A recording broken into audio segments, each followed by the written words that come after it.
হ্যাঁ, বলেন। সিরাজ ভাই, সিরাজ ভাই ওই বলেন। ইদানিং তো ঠান্ডা সর্দি কাশি মোটামুটি প্রায় লাগতেছে বাচ্চা কাচ্চাদের। তা আমারও পরিবারে ছেলে মেয়ে স্ত্রী সবারই সর্দি কাশি। তো হাইড্রোফ্লোরোমিন সিএম দিলেই দেখা যাচ্ছে বেড়ে যাচ্ছে, মানে মানে কেমন যেন কফটা শুকিয়ে যাচ্ছে, মানে হাই পাওয়ারে শুকিয়ে যাওয়ার একটা প্রবণতা আছে। তো সেক্ষেত্রে আমি কি করতে পারি? 200 দেবেন। সিএমএ শুকিয়ে আহ, গেলে 200 যেতে হবে। 200তে যদি তরল না হয় তাহলে 03-তে যেতে হবে। আর এখানে একটুখানি একটা টিপস দিয়ে রাখি, যে টিপসটা আমাদের সবার জন্য খুব উপকারী হবে। যে প্রায় দেখা যায় যে আমাদের আগে থেকে খাবার পানিটা জমিয়ে রেখে সেখান থেকে খাওয়ার একটা অভ্যাস তৈরি হয়েছে অনেকেরই। বারবার পানি টিউবওয়েল বা মোটর চালিয়ে না তুলে একবার অনেকটা পরিমাণ পানি তুলে এনে সেই পানি প্রয়োজন মতো খাওয়া হচ্ছে। বা অনেকেই আছে যারা হচ্ছে রিফাইন করা পানি খেয়ে খেয়ে থাকে। তো সেই সব পানি খাওয়ার কারণে কিন্তু ঠান্ডার সমস্যাটা আহ, টুকটাক লেগেই থাকছে, এবং খুব সহজেই সেটা থেকে কিন্তু আরোগ্য লাভ করা যাচ্ছে না। তো আমার এইখানে পরামর্শ হচ্ছে সবাইকে, যদি এই ধরনের হিস্ট্রি পাওয়া যায়, যে 1 মিনিট আমি একটুখানি এটা ফোন, যে আহ, পানি এইভাবে জমিয়ে রেখে ঠান্ডা পানি খাওয়ার একটা প্রবণতা থেকে যাচ্ছে।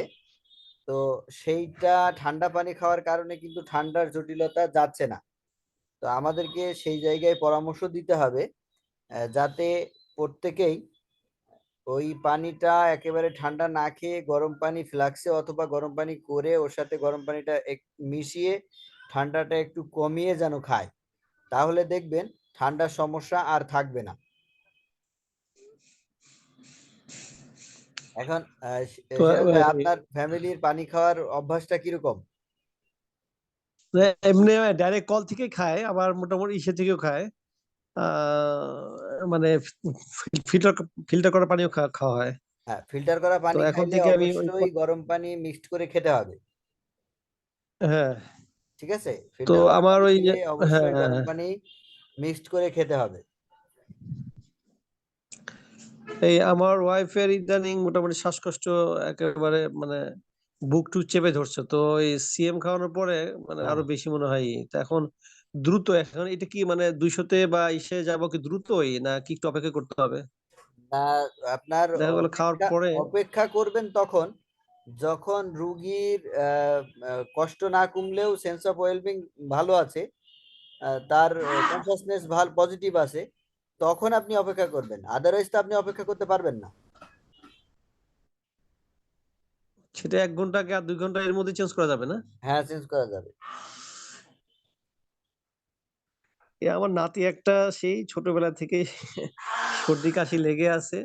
ওই সিএম দিলে বেড়ে যায়, আবার একটু ই করি, মানে এইভাবে মোটামুটি ঝামেলা, মানে যাচ্ছে না। ড্রোসরে যাবো, মানে দ্বিতীয় সাইকেল ড্রোসরে আসে, কিন্তু আমি ড্রোসরে দিতে ভয় পাচ্ছি। আপনি দ্বিতীয় সাইকেল যে সিএম ড্রোসেরা দিলে কি আবার করে নির্ধারণ করলেন? সেই কি গল্পটা করে আমাদের একটু নির্ধারণ শোনান। করলো? সেই গল্পটা হচ্ছে যে ও মানে আমাকে পেলে, ওর নানিকে পেলে আমি নিয়ে যায়, মানে একটা আঙুল দিয়েই করে, মানে বাইরে ঘুরে ফেলে, ওকে কোলে নিলে ঘুরে বেড়ালে খুব ভালো লাগে ওর। এই একটা মাইন্ড ওর আছে। আর মানে এক জায়গায় থাকতে চায় না, মানে ঘুরলে ও খুব খুশি হয়। এবং ওর ওর মোটামুটি নানুর কোলে যেতে চায় এবং ঘুরতে চায়। ও বাসার মধ্যে থাকতে চায় না। আমার মেয়েটা আবার বাসার মধ্যে থাকে বেশি, কিন্তু ওই আমাদেরকে দেখলেই মোটামুটি খালি মানে হাত দিয়ে ইঙ্গিত করে নিয়ে যাও।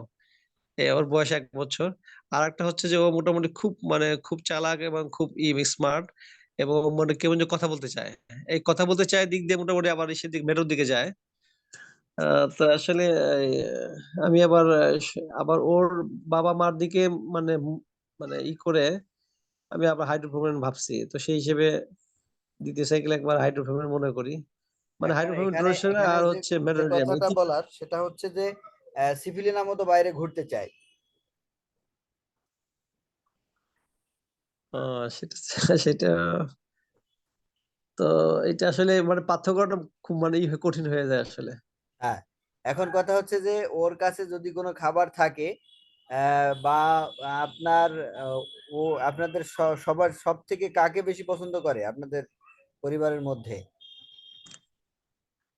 পরিবারের মধ্যে ওর নানুকে পছন্দ করে, এমনি তো ওর মা মানে ওর বাবার কাছে যায় এই ই করতে, ওর মার কাছে থাকতে, কিন্তু ওর নানুকে দেখলে খুব খুশি হয়। আচ্ছা, নানুকে দেখলে খুব খুশি হয়। তো নানুর নানুর কাছে যদি হ্যাঁ। অন্য কেউ থাকে, ও থাকা অবস্থায়, তাহলে ও কেমন করে? নানুর কাছে গেলে সহসাই কারোর কাছে যাইতে চায় না, তারপর ওর আব্বু আম্মুর কাছে যাইতে চায়, কিন্তু মানে আম্মুর সাথে আব্বুর কাছে যেতে চায় বেশি। না না, আমি আমি সেটা বলিনি, আমি বলেছি যে ও সামনে আছে, ওর নানুকে আরেকজন জড়িয়ে ধরেছে, যেমন ধরেন আপনি বা আপনার মেয়ে বা অন্য কেউ, আপনার আর ছোট বাচ্চা যারা আছে তাদের মধ্যে কেউ জড়িয়ে ধরলো, তাহলে তখন ওর রিয়াকশনটা কেমন থাকে সেটা একটু দেখতে হবে। ও আচ্ছা আচ্ছা, এটা দেখিনি তো। এটা দেখতে হবে। আচ্ছা আচ্ছা আচ্ছা। তো এইটা দেখে নিয়ে এখন তারপরে কনফার্ম ওর করবেন।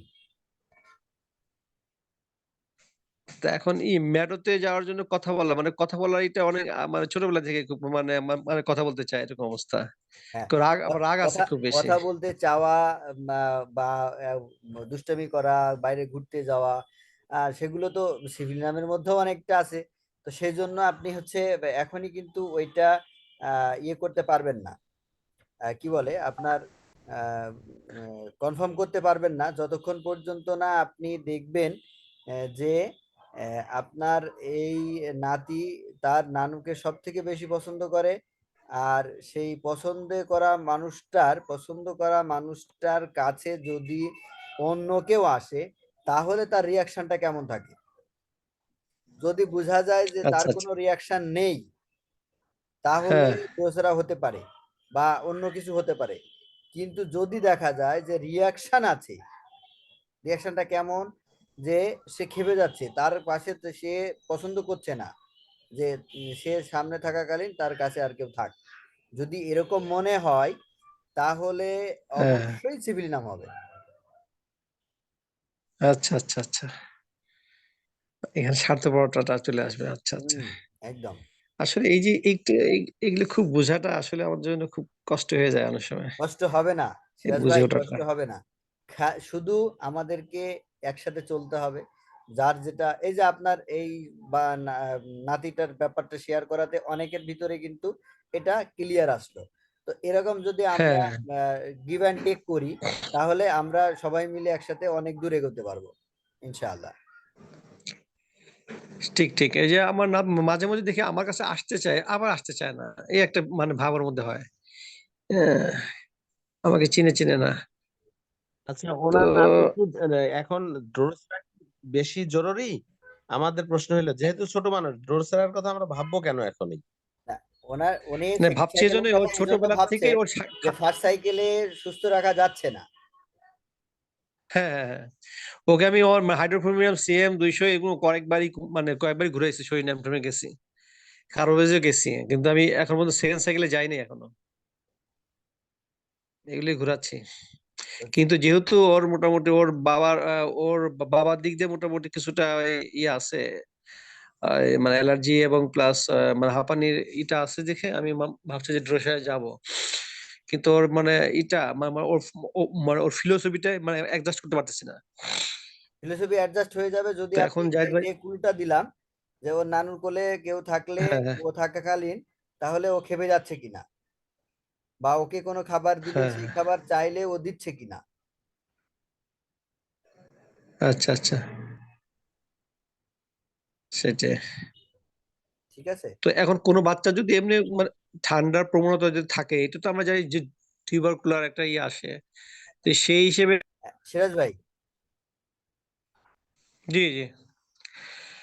তাহলে এখন ওই যে বলছিলাম কি, যে সাধারণত আমরা ক্লাসিক্যালে জানছি যাদের বেশি করে সর্দি কাশি লেগেই থাকে সবসময়, তো এদের জন্য টিউবারকুলার মায়াজাম আমরা ভাবতে পারি। তো সেটা ভেবে কি আমি ড্রোসা মানে আসতে পারি না? আচ্ছা, সিরাজ ভাই একটুখানি লাইনে থাক। স্বস্তি দিতে পারতেছি না, আবার ড্রোসরাও দেওয়া নিচ্ছে। সেই সব ক্ষেত্রে আমরা একটা ডোজ ব্যাসিলিনাম বা ড্রোসরা, সরি, বভিনাম যদি দিয়ে আইসা যদি রেসপন্স সুপার আনতে পারি, তাতে কি ক্ষতি হইতে পারে? এটা আর কি সেটা পরামর্শ। সুন্দর একটা কথা বলছেন। এটা যেমন আমার মানে আমার ওয়াইফের দিক দিয়ে মানে টিডি আছে, অর্থাৎ ড্রোসের আছে, ওর বাবার ছিল, টিবি ছিল, তো সেই দিক দিয়ে একটা বিষয় আছে। আর আমার হুম, শাশুড়ির দিক দিয়ে খুব অ্যালার্জি, এদের প্রত্যেকে পাইলসের সমস্যা, অ্যালার্জির সমস্যা প্রচুর। হুম, তো তো তো মার আচ্ছা, দিক দিয়ে এরা দেখা গেল যে প্রত্যেকেই তো টিউবারকুলোস মায়াজম। হ্যাঁ, হ্যাঁ, মার দিক দিয়ে। আর আমার বাবার হলো ডগ বাইট আছে, সেদিক দিয়ে মনে হয় হাইড্রোফোবিয়া নামের একটা আছে আর কি। আমার বাবার বংশে ডগ বাইট আছে, তো সেই হিসেবে আমার হাইড্রোবোবিনাম তো আমরা কভার করতেইছি, ফার্স্ট হ্যাঁ, সাইকেলে সেটা করতেছে। হাইড্রোবোবিনাম দিয়ে তো সেই ডগ বাইটটা হ্যাঁ, আমরা হ্যাঁ, কভার করতেছি, কিন্তু হ্যাঁ, টিউবারকুলোসটা তো কভার করতে এখানে রিস্কও বহন করতেছি। তো এই সেটাই। রিস্কটা যদি এই যে বহন করার ক্ষেত্রে যদি আমরা যদি ববিনাম বা ব্যাসিলিনাম হইয়া ঘুরে আসি ড্রোসেরা অমিট রেখা, তাইলে হ্যাঁ, আমরা কি একটু বেশি সুবিধা ভোগ করতে পারি না? সেটাই এটা একটু যেমন জাহিদের আমার সাথে wife- জাহিদ থেকে আসবেন, মানে আপনার হ্যাঁ সাথে একটু আমার কথা এই ব্যাপারে আলাপ করতে চাচ্ছি। হ্যাঁ, এইখানে হ্যাঁ, আমি হ্যাঁ, একটুখানি বলি। আমরা যেখানে ড্রোসেরা দিতে ভয় পাচ্ছি, দোয়া করেন, আমি খুব তাড়াতাড়ি আপনাদের ড্রোসেরা নিয়ে একটা সুন্দর দিক নির্দেশনা দিতে পারবো ইনশাআল্লাহ, খুব তাড়াতাড়ি। ইনশাল্লাহ, আমাদের ইনশাল্লাহ। টিউবারকুলিনাম এবং ব্যাসিলিনামের কোনো প্রয়োজন হবে বলে আমি মনে করছি না। আচ্ছা, যে কিন্তু এবং এই যে বিশেষ তাতে করে আমার তাতে ফ্যামিলিতে চমৎকার রেজাল্ট হবে, এবং আপনারা সবাই অ্যাস্টনিশড হবেন যে আসলে এইভাবে কাজগুলো হওয়া দরকার ছিল, বা আমরা আসলে এইভাবে কাজটা বুঝতে পারি নাই। হ্যাঁ, সেটা নিয়ে সেটাই। আমি অনেকটা কাজ করে ফেলেছি। আমার আর কিছু কাজ বাকি আছে, আর অল্প কিছু কাজ হলেই আমি আপনাদেরকে ওটা বলতে পারবো যে ড্রোসেরা কখন দেব আর কতক্ষণ না হলে দেব না। মাশাআল্লাহ, সুন্দর সুন্দর। কারণ বর্তমানে আমরা বেশিরভাগই যেমন সর্দি কাশি আমি, এগুলো ফেস করি বেশি। ঠিক আছে, আমি আমি আমার যেটা এর উপলব্ধি চাইতে করেছি বেশি ফেস একটুখানি ড্রোসেরা সম্পর্কে বলে রাখি। আমি যেটা উপলব্ধি জি, করেছি, জি, যে পরিমাণ মানুষের এই মুহূর্তে, যে আমাদের এই উপমহাদেশের কথা যদি বলি, যে পরিমাণ মানুষ যক্ষা আক্রান্ত জি। বা অ্যালার্জেটিক প্রবলেম নিয়ে ঘুরছেন, হ্যাঁ, হ্যাঁ, বা টিউবারকুলার ডায়াথেসিসের মধ্যে যে সমস্ত রোগগুলো পড়ে, সেই রোগগুলো যে পরিমাণ আমাদের এই সাবকন্টিনেন্টে রয়েছে, সেগুলো আসলে রয়েছে। ড্রোসেরা বা টিউবারকুলার ডায়াথেসিস বা অ্যান্টি টিউবারকুলার ডায়াথেসিস মেডিসিন ছাড়া আসলে সামনে এগানো খুব মুশকিল হয়ে যাবে। যার জন্য আমি এই মুশকিল হয়ে যাচ্ছে, স্যার। চিন্তাধারা আমি শুরু করেছি, এবং খুব তাড়াতাড়ি এর একটা সুন্দর রাস্তা আমি দিতে পারবো বলে আমি বিশ্বাস করছি। কারণ আমি ইতিমধ্যে যে কাজগুলো করেছি, সেই কাজগুলো আরেকটু স্ট্রং এনাফ হলেই আমি আপনাদের সাথে শেয়ার করব, এবং তখন আপনারা প্রত্যেকেই যে জটিলতায় ভুগছেন, এই জটিলতা আপনাদের থাকবে না ইনশাআল্লাহ। মাশাআল্লাহ, মাশাআল্লাহ। দারুণ ঠিক একটা আছে, প্রস্তাব দিচ্ছেন। আলহামদুলিল্লাহ, আমরা অপেক্ষায় রইলাম। হ্যাঁ, কিন্তু সেটাই, আমরা ওই সেটাই। যে স্যারের বইতেও দেখছি যে অ্যালার্জির কারণে যে টিউবারকুলোসিসের বা ব্যাসিডিনামের যে কেসগুলো আসে, সেক্ষেত্রে আমরা অনেক সময় হতাশ হয়ে যাই। এই জন্য আর কি এই চিন্তা ভাবনা যে স্যার অমিট করে দিছেন, আমরা যদি রাখি তাহলে আমরা কি ক্ষতিগ্রস্ত হইতে পারি, এই মানে জন্য আর কি স্যার কথাটা অমিট ছিল। করে ঠিক আছে, দিয়েছেন, আমরা আলহামদুলিল্লাহ, যেহেতু অমিট আপনি রেখে আসছেন। যদি চলতে পারি তাহলে আমাদের আর বাড়তি চিন্তা করা দরকার হচ্ছে না। আর যদি চলতে না পারি তখন আমরা বাড়তি চিন্তা করে দেখব। তবে আমি মনে করছি এখন পর্যন্ত যে বাড়তি লাগবে বলে আমি মনে করছি না। যতটুকু আমি সামনের দিকে এগিয়েছি, এটা আপনাদের সাথে শেয়ার করলে তখন আপনারাও এটা নিয়ে কাজ করবেন, এবং কাজ করার পরে আপনাদেরও অভিজ্ঞতা শেয়ার করবেন এখানে। তখন আরো বেশি স্ট্রং এনাফ হবে আমাদের আইডিয়া গুলো। তো সেই আমি স্ট্রং এনাফ একটা আইডিয়া না দিতে পারলে মুশকিল আছে, যার জন্য আমি একটু সময় চাইছি আপনাদের কাছে। জাহিদ ভাই, আমার আমার এই আলহামদুলিল্লাহ, আমরা শাশুড়ির যে অপেক্ষা রইলাম। ইনফেকশন ছিল। আলহামদুলিল্লাহ। হ্যাঁ, সিরাজ ভাই, জাহিদ ভাই, আমরা আমার ওই আমরা একটু এই শাশুড়ির। এই আপুকে একটু নিয়ে নিই, আচ্ছা, অনেকক্ষণ ধরে হাত উঁচু করে আছেন। জি, জি। আচ্ছা, আচ্ছা, জি, জি, জি, জি, জি। মাকসুর আপু আচ্ছা। বলেন।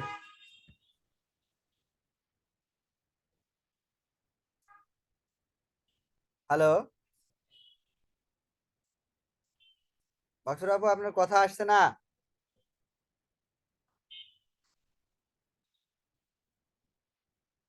আবার মিউট হয়ে গেছেন। আসসালামু আলাইকুম। ওয়ালাইকুম আসসালাম, বলেন এবার। এটা এমনি হাত উঠে গেছে ভাই, কাজ লেগে। ও আচ্ছা, ঠিক আছে, ঠিক আছে, ধন্যবাদ, আপনি মিউট থাকেন। হ্যাঁ, সিরাজ আসসালামু ভাই। আলাইকুম। ওয়ালাইকুম আসসালাম, হ্যাঁ সিরাজ ভাই। ভাই, আমার কিন্তু একটা প্রশ্ন গ্রুপে ছেড়ে রাখা ছিল। হ্যাঁ, আপনার প্রশ্ন গ্রুপে প্রশ্নটা ছেড়ে রাখা ছিল। এখন আমি প্রশ্নের উত্তরটা দেইনি, কারণ আমি চাইছিলাম আপনি মানে ক্লাসের মধ্যেই প্রশ্নটা তুলবেন। থ্যাংক ইউ ভাই। তাহলে প্রশ্নটা আমি মুখে বলি ভাই। হ্যাঁ বলেন, আমরা সম্মিলিত স্যার তার আলোচনা করব লেকচারে আপনার প্রশ্নের উপরে। জি জি জি জি জি স্যার তার লেকচারে মানে কয়েকবার আর কি বলছেন যে হাই পোটেন্সি দিয়ে যদি আমাদের অ্যাগ্রেভেশন হয়, তাহলে সেক্ষেত্রে লোয়ার পোটেন্সি আমরা ইউজ করলে আমাদের যে সিস্টেম অটোক্রেটিক যে সিস্টেমটা আমাদের ভিতরে আছে, সে তার সুষম একটা পোটেন্সি বানিয়ে নেবে, নিয়ে সে ভালো থাকবে। এই যে বিষয়টা, এই বিষয়টা নিয়ে কিন্তু মানে আমার কাছে কেমন যেন এটা যৌক্তিক বিজ্ঞান ভিত্তিক কোনো ব্যাপার আছে না, কেমন কি প্লিজ একটু এক্সপ্লেন করুন। আচ্ছা, যদি এই সম্পর্কে কারো কিছু বলার থাকে, আমাদের পিয়াস ভাই যে প্রশ্ন করলেন এই প্রশ্ন সম্পর্কে যদি কারো কিছু বলার থাকে। না আজ জি আমি সিরাজ বলতে ভাই চাচ্ছি বলছি। আচ্ছা বলেন। হ্যাঁ মিজান ভাই। ভাই, যে জি বলেন। কথাটা হলো যে স্যার বলছেন যে বডি অটোমেটিকলি নিজস্ব পোটেন্সি তৈরি করে নেবেন, এবং আমরা আসলে অ্যাপ্লাই করে তো সুপার রেসপন্স পাইছি। হায়ার পোটেন্সি দেওয়ার পর রুগী অজ্ঞান হয়ে গেছে, লোয়ার পোটেন্সি দেওয়ার সাথে সাথে রুগীর রেসপন্স ফেরত আসছে। হায়ার পোটেন্সি মুখে দেওয়ার সাথে সাথে রুগীর সমস্ত শরীর দিয়ে ঘাম বের হয়ে গেছে, সাথে সাথে ওই পোটেন্সি রাইখা ফেরত আইসা লোয়ার পোটেন্সি দেওয়ার সাথে সাথে রুগী স্বাভাবিক হয়ে গেল। এতে কি বোঝা যায় না যে এটা থিওরিক্যালি না, আমরা প্র্যাকটিক্যালি যেহেতু প্রমাণ করতে পারছি যে বিষয়টা রেসপন্স হচ্ছে, তাহলে আমরা কিভাবে বলবো যে এটা এর এর বাইরে আর কি প্রমাণ থাকবে, আবার থিওরিক্যালি কিছু দরকার আছে কিনা। আর পীযূষদা মনে হয় যে নিজে অ্যাপ্লাই করেও দেখতে পারেন না, আমার প্রশ্নটা কিন্তু বিষয়টা যে এমন এর ছিল না। বাস্তবতা কত হবে আসলে। জি জি জি থিওরি না না না ভাই, আমরা হাই পোটেন্সি আসলে দিলাম, ক্ষমতা আছে, অ্যাগ্রিভেশন হলো। যখন জি জি প্র্যাকটিক্যালি জি শতভাগ হাই সফল পোটেন্সি হওয়া দিলাম। জি জি যাবে, হাই পোটেন্সি দিলাম, অ্যাগ্রিভেশন হলো। আমরা যখন লোয়ার এটাই তো পোটেন্সি কথা। দিচ্ছি, জি জি জি লোয়ার ভাই, পোটেন্সি দিচ্ছি, এটা কি ওই অ্যাগ্রিভেশনটাকে কাটাচ্ছে, না আমার বডি সত্যিকার অর্থেই এই সুষম পোটেন্সি বানিয়ে নিচ্ছে? আমার প্রশ্নটা এখানে ছিল। আমাদের অ্যাগ্রাভেশন হলো, লোয়ার দিলাম, সেই ক্ষেত্রে অ্যাগ্রাভেশনটা কেটে গেল, রোগী স্বস্তি পেল। ব্যাপারটা কি রোগী সুষম স্বস্তি পেল পোটেন্সি না? যদি তৈরি না জি করে, জি হুম। এইখানে পিয়াস ভাইয়ের যে প্রশ্ন সেটা হচ্ছে যে জি হায়ার পোটেন্সি দেওয়া হলো, হায়ার পোটেন্সিতে অ্যাগ্রাভেশন হলো, পরবর্তীতে আমরা লোয়ার পোটেন্সি ইউজ করলাম, অ্যাগ্রাভেশন পিরিয়ডটা কেটে গেল, রুগী সুস্থ থাকলো বা ভালো থাকলো। তাহলে এখন ওনার মনে প্রশ্ন জেগেছে যে আমাদের বডি যেহেতু অটোমেটিক একটা সিস্টেম চালু আছে, বডি অটোমেটিক সিস্টেম কি সুষম পোটেন্সি তৈরি করে নিল, নাকি শুধুমাত্র অ্যাগ্রাভেশন কেটে গিয়ে রুগী ঠিকঠাক থাকলো? এইটা হচ্ছে ওনার মূল প্রশ্ন। পিয়াস ভাই জি ঠিক ভাই, জি বলেছি তো? জি জি হ্যাঁ জি জি জি জি আমি এটাই হ্যাঁ বলতে চেয়েছি। হ্যাঁ, মিজান ভাই এবার যদি আপনার কিছু বলার থাকে। জি আমার আমার প্রশ্ন হলো এর কোনো যৌক্তিক কি আছে কিনা। প্রশ্নটা হলো আমি যখন অসুস্থ হব, আমি যেখানে যাই রেসপন্স পাবো, সেটাই তো আসলে যৌক্তিক। এটা হলো প্র্যাকটিক্যালি। জি যদি বডি নিজস্ব ভাবে প্রতিরোধ শক্তি এবং আমরা আরেকটা জিনিস বলে রাখি, যেমন হাইড্রোবোবিনাম সিএম দিলাম, রোগীর সাথে সাথে আমি দেখছি যে আমার চেম্বারে ঘাম ছুটে অস্থির হয়ে গেছে, আমি হাইড্রোবোবিনাম 6 দিছি, রোগী 2-3 মিনিটের ভিতরেই নিঃশ্বাস ছেড়ে বলল যে ফ্যানটা একটু ছাড়েন, ভালো হয়ে গেছে। আচ্ছা, এরপরে যে ভালো আছে সে দীর্ঘদিন ভালো আছে, রোগী কিন্তু আমার কাছে অসুস্থতা নিয়েই আসছিল। এরপরে সিএম খাইয়া সে অসুস্থ আরো বেড়ে গেল, 6 খাওয়ার পরে তার ভালো হয়ে গেল এবং অনেক দিন ভালো আছে। বডি যদি নিজে মেকিং সাইডটা যদি না থাকতো, তাহলে সে ভালো থাকলো কিভাবে? এটাই হলো কথা।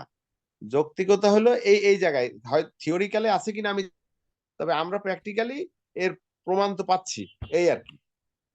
হ্যাঁ, এখানে এখানে পিয়াস ভাই ওইটা বিশ্বাস করতে অসুবিধা নাই, শুধু ওনার কিউরিসিটি থেকে কিন্তু উনি প্রশ্নটা করেছেন, আমি আমার যেটা মনে হয়েছে যে উনি শুধু জানার জন্য এই প্রশ্নটা করা যে আসলে কি ঘটে। বেসিক্যালি আমরা যেটা করি সেটা হচ্ছে সিএম দিলাম, অ্যাগ্রাভেশন হলো, তারপরে 200 দিলাম, 200 দেওয়ার পরে রেজাল্ট হলো, তারপরে কিন্তু আস্তে আস্তে সামনের দিকে এগোই।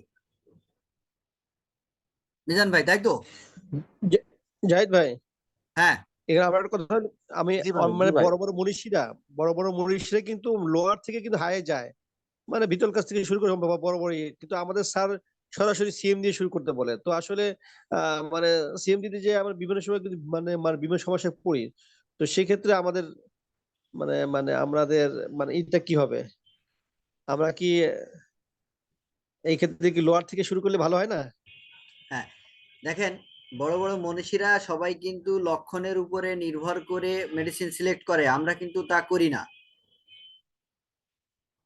আপনি যদি লক্ষণ ভিত্তিক মেডিসিন হ্যাঁ, সিলেক্ট করেন তাহলে অবশ্যই লোয়ার পোটেন্সি দিয়ে হায়ারে যেতে হবে। আর যদি আচ্ছা মায়োসিটিক আচ্ছা। সিস্টেমে গিয়ে আপনি মায়োজোমকে আইডেন্টিফাই করে মেডিসিন সিলেক্ট করেন তাহলে অবশ্যই হায়ার পোটেন্সি দিতে হবে।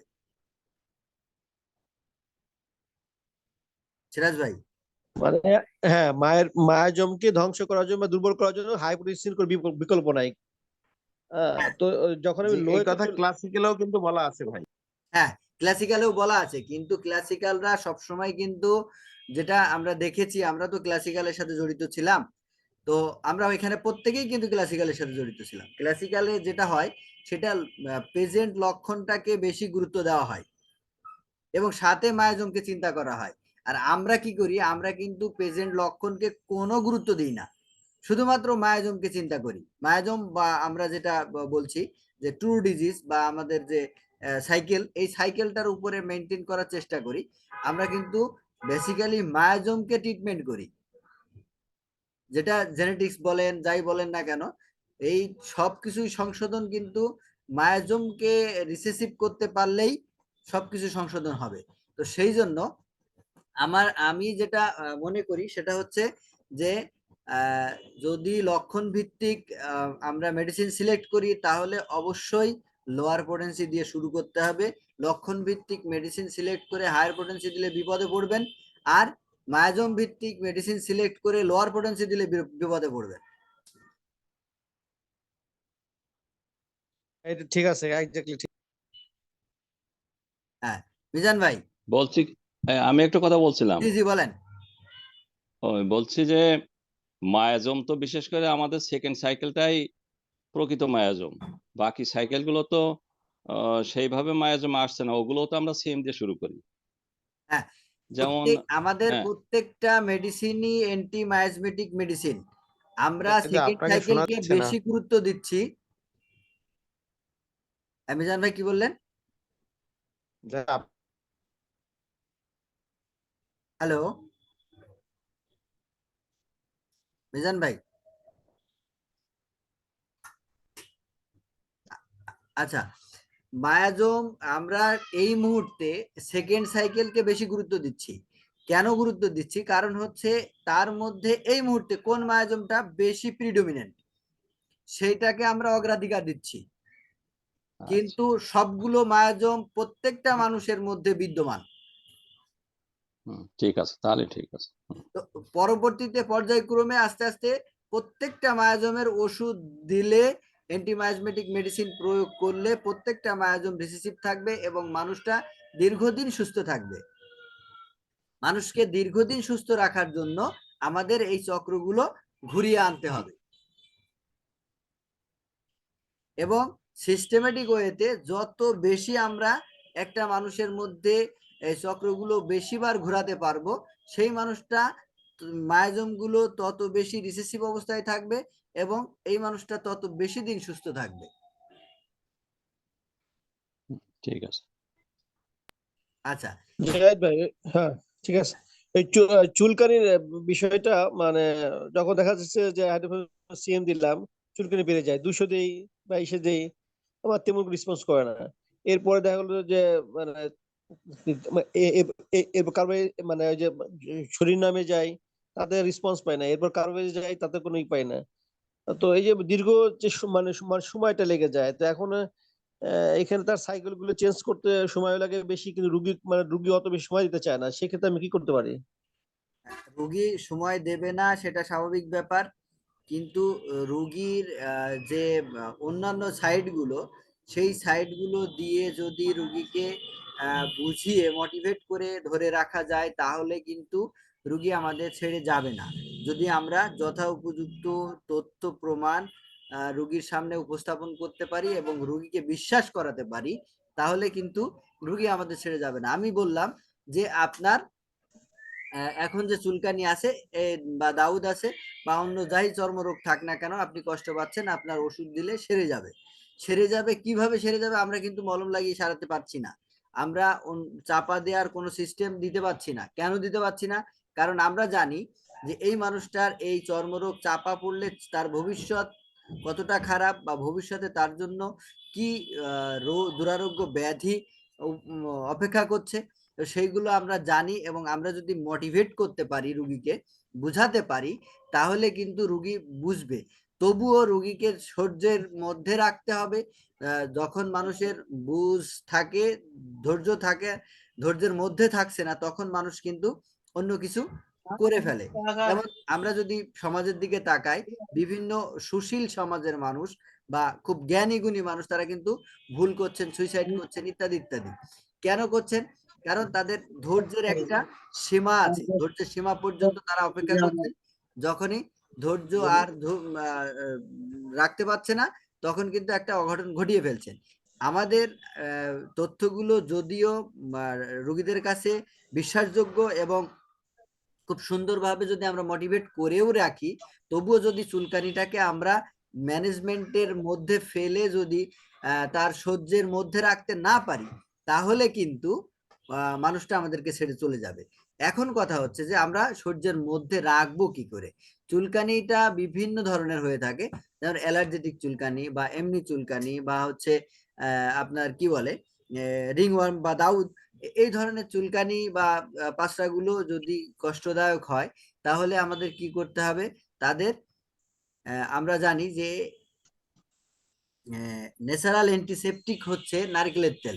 তো সেইখানে আমাদের কাজ হবে যে ওটা ধুয়ে ফেলতে হবে, মুছে ফেলতে হবে, তারপরে ওইখানটায় নারকেলের তেল লাগিয়ে দিতে হবে। তাহলে দেখা যাচ্ছে কিছুটা রিলিফ পাবে। তো এইভাবে করে আবার দেখা যাচ্ছে যে কিছু একটা, কোনো একটা পোটেন্সিতে রুগীটা ভালো থাকবে। এখন যে পোটেন্সিটাতে ভালো থাকবে, আমার পরামর্শ হচ্ছে যখন ওই রুগী আবার বেশি ইয়ে হয়ে যাচ্ছে, মানে অধৈর্য হয়ে পড়ছে, তখন ওই একই পোটেন্সি একই জায়গা থেকে ঝাঁকি দিয়ে আমরা একটা ডোজ আবার দিতে পারি। তখন দেখা যাচ্ছে যে রুগীটা আবার ভালো থাকছেন। তো আমার এটা হচ্ছে পরামর্শ চুলকানি রোগীদের জন্য। এখন একটা একটা রুগী কিন্তু এক একজন ডাক্তারের উপরে ভেরিয়েশন করবে, তার কথার উপরে, তার ম্যানেজমেন্টের উপরে। তো আপনার রুগী আপনাকেই ম্যানেজ করতে হবে, কিভাবে ম্যানেজ করবেন বা কি করে ম্যানেজ করতে হবে, সেটা কিন্তু আপনাকে তৈরি রাখতে হবে আপনার নিজস্ব পরিমণ্ডলে, নিজস্ব ক্যাপাসিটির উপরে। সিরাজ ভাই। হ্যাঁ, এই বুদ্ধিটাও শিখতে হবে আসলে। আর একটা ভালো সংবাদ দেই, আমার এই শাশুড়ির যে পায়ে ইনফেকশন ছিল না, ডায়াবেটিসের কারণে, তো এটা এখন এখন আলহামদুলিল্লাহ 21 চলতেছে, হাইড্রোফেম 21 মোটামুটি ভালো। প্রথমে সিমে ভালো ছিল, পরে 15-18 তেমন ভালো রেসপন্স পাইনি, এরপরে 21 আসছে, এখন একটু ভালো দিকে যাচ্ছে। আচ্ছা, ঠিক আছে, তো এখন ধন্যবাদ। এইভাবে কি আগাবো? অবস্থা বুঝে আগাবেন, যদি প্রয়োজন মনে করেন যে আগানো দরকার, আগাবেন। তো এখানে ডোজটা কি মানে মানে প্রতিদিনই এক ডোজ করে দিব, একবার দিব না 2বার দিব, এটা কোনো ই আছে? রুগীর অবস্থা অনুযায়ী আমি লাস্টে রুগী যেভাবে নেবে হ্যাঁ, আপনি সেভাবে দিবেন। তবে ওনার একটু অ্যালার্জি বাড়ছে, অর্থাৎ কাশিটা বেড়ে গেছে, হাইড্রোফোন সিএম খাওয়ার পর কাশিটা বেড়ে গেছে, এখন কি করি? আগে থেকে অ্যালার্জি ছিল ওনার, আবার হ্যাঁ 21 চলছে ওনার না? আবার মানে হ্যাঁ হ্যাঁ। আচ্ছা, 21 চলছে, তাহলে আপনি কাশির জন্য একটা একটু গরম পানি, বা হচ্ছে যখন কাশিটা হবে তখন একটু ঠান্ডা পানি হাতে নিয়ে ওই ঘাড়ের পিছনটা একটু লাগিয়ে দেবে, আস্তে আস্তে করে মালিশ করে দেবে, দেখবেন যে আস্তে আস্তে কাশিটা কমে আসবে। দারুণ তো। এটা সুন্দর একটা জিনিস, ঘাড়ের পিছনে। জি জি, আচ্ছা, মানে আমরা যে দারুণ দারুণ। গর্দান মাসাজ করি সেই জায়গাটা। হ্যাঁ হ্যাঁ, তাহলে এর মধ্যে ভালো একটা স্যার লজিক আছে না? বলছিলেন গোসল করতে, স্যার বলছিলেন গোসল করতে, সেই গোসলের বিকল্প হিসাবে আমরা ঘাড়ে পানি দিতে পারি নাকি? জি জি জি জি, সবসময় আসলে দারুণ গোসল দারুণ। করানো সম্ভব হবে না,